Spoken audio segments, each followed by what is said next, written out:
پێش ئەوەی دەست پێ بکەین بەردەوام حەز و خولیای گۆڕانکاری لە دنیای چەقبەستوویی ئەکادیمی لەبیر و هزرماندا دەخولایەوە. خۆشەویستانمان بۆ گۆڕانکاری لە دنیای ئەکادیمی و زانست و فێربوون بە جۆرێک بوو کە بەردەوام تەوژمێک لە ناخماندا هانی داوین هەوڵی گۆڕانکاری بدەین لەو دەقە چەقبەستوویەی کە لە دنیای ئەکادیمی و زانست و فێربووندا هەیە. ئیتر لێرەوە بڕیارماندا و سوێنمان بە خودای گەورە و بە پیرۆزی زانست خوارد کە شۆڕشێک بەرپا بکەین زانست و فێربوون و فێرخواز لە دنیای دووبارەیی و کڵێشەیی ڕزگار بکەین و نهێڵین هەرگیز بە یەک ڕەنگ دەق بگرێت. ئیتر بە دنیابینی و استراتیژیەکی نوێەوە دەستمان کرد بە گۆڕانکاری لە دنیای ئەکادیمی دووبارەیی بەرەو زانستی سەردەم.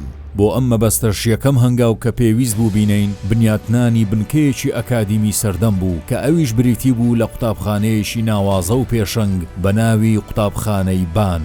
قوتابخانەی بان تەمەنێکی کورت بەڵام دەستکەوتێکی مەزن و جیاواز بوو بۆ پرۆسەی پەروەردە و فێرکردن. قوتابخانەی بان لە ساڵی 2017 بە حەز و هیوایەکی مەزن لەسەر دەستی کەسانی مەزن دامەزراوە و بەردەوام و ڕۆژ لە دوای ڕۆژ و ساڵ لە دوای ساڵ پەڕاوی سەرکەوتنەکانی پێشکەش بە دنیای ئەکادیمی کردووە.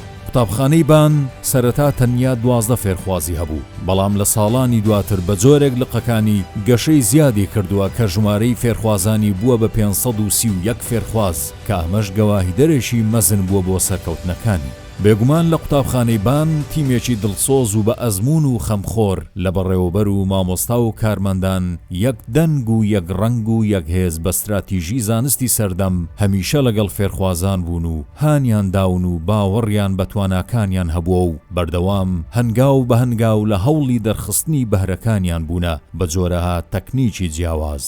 قوتابخانەی بان جیا لە بوارەکانی تر هەمیشە لە هەوڵی ئەوەدا بووە کە خۆشەویستی کتێب و خوێندنەوە و جیهانی شعر و ئەدەبیات لە دڵی فێرخوازانیدا بڕوێنێت و لەژێر دروشمی قوتابخانەی بێپەرتوب وەک جەستەی بێجیانە هەڵسا بەکردنەوەی کتێبخانەیەک وەک دیاری ساڵی نوێی خوێندن بۆ فێرخوازەکانی بە ناوی گەورە نووسەر و زمان ناس و چالاکوانی مافی ئافرەتان کوردستان مکوریانی مەزن تاوەکو لەم ڕێگەیەوە کاروانی شۆڕش و گۆڕانکاری لە دنیای ئەکادیمی و هزری فێرخوازان بەردەوام بێت و تا لە دنیای پەروەردە و فێرکردن وەک شانازی باسییان بکەین.